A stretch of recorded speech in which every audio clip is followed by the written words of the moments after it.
Please enjoy the video. Subscribe, like, and leave a comment. Thank you for watching.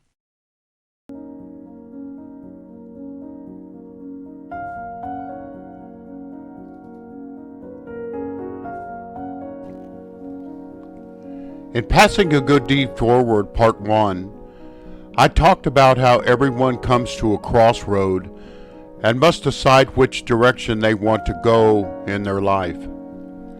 I also talked about the impact that one act of generosity had on me as a person.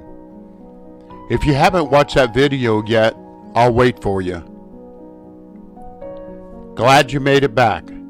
Now we are passing that good deed forward. I want to tell you a story about when I lived in Watsontown, Pennsylvania. Now, I've been riding motorcycles since 1975. I was working for the government at the time, and many of my friends were motorcyclists. Whether you rode in the front or the back, you were accepted as part of the family. The year was 1998. And this was way before the Sons of Anarchy, the Mayans, and other biker television shows that depicted crime, corruption, and outlaw behavior. But motorcycle riders were still looked at as rebels against societal norms.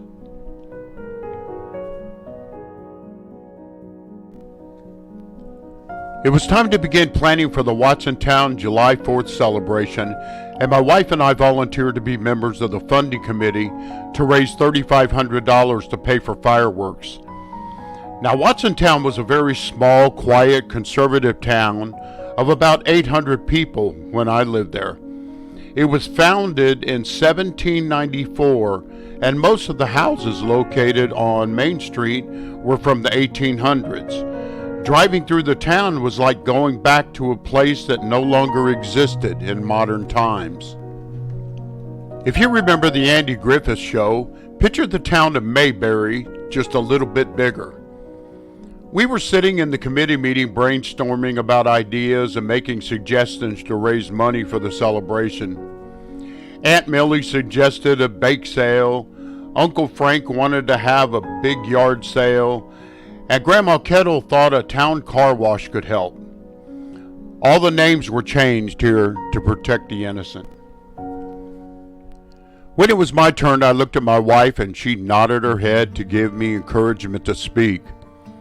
I said, "Why don't we have a motorcycle event and bike show?" Well, the room went quiet, eyes got wide, and Grandma Kettle began to pray. Okay, it really wasn't that bad.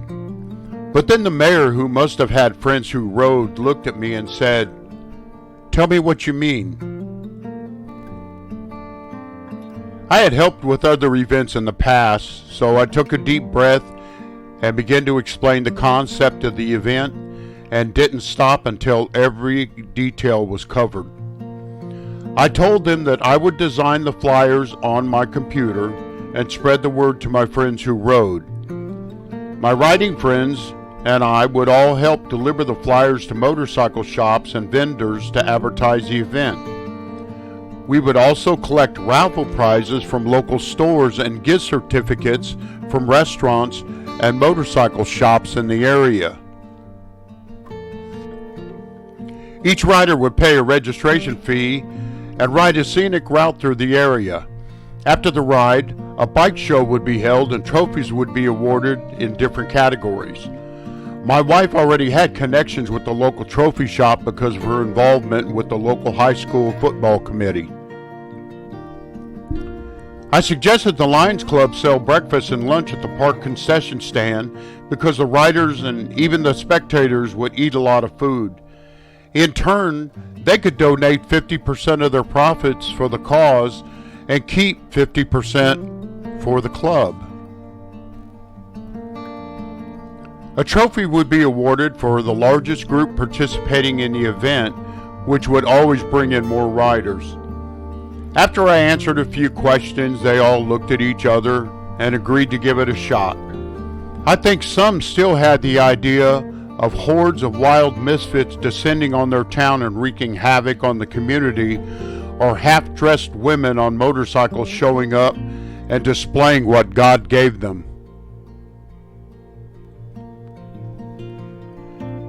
You never really sleep the day before a big event.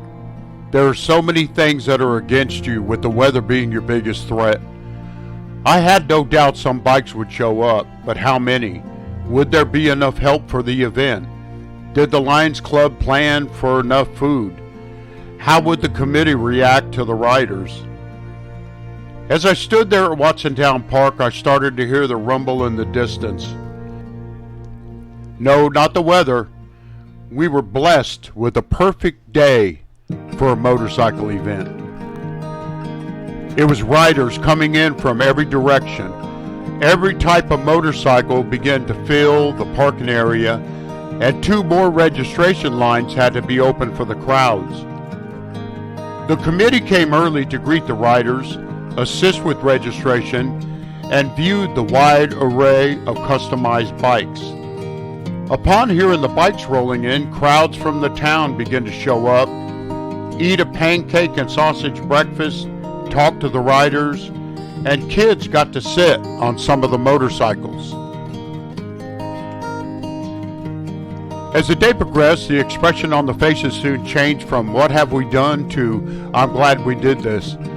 The mayor told me after the event, the park had never been this clean after a gathering of this size, as we both watched leather-clad riders changing out trash bags in the park. Everybody was doing their part. Over 200 local riders showed up for the event, and after the expenses, the final count was $5,200. A lot of the money was just from donations given by those who participated. Every year the event was held with great success. The mayor invited us to ride our bikes in the Main Street Parade for the first time in the history of the town. We threw candy to the kids on the street, and everyone had a great time.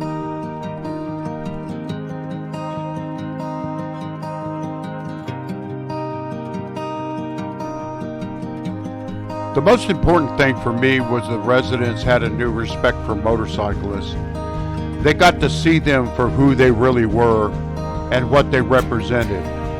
Veterans, correctional officers, teachers, law enforcement, doctors, and everything in between. Just normal people who like to ride and give a part of themselves for a good cause. Franklin D. Roosevelt's iconic declaration said it best: "The only thing we have to fear is fear itself." Sometimes fear of the unknown can lead to unwarranted opinions about certain groups. And this is especially true for motorcyclists.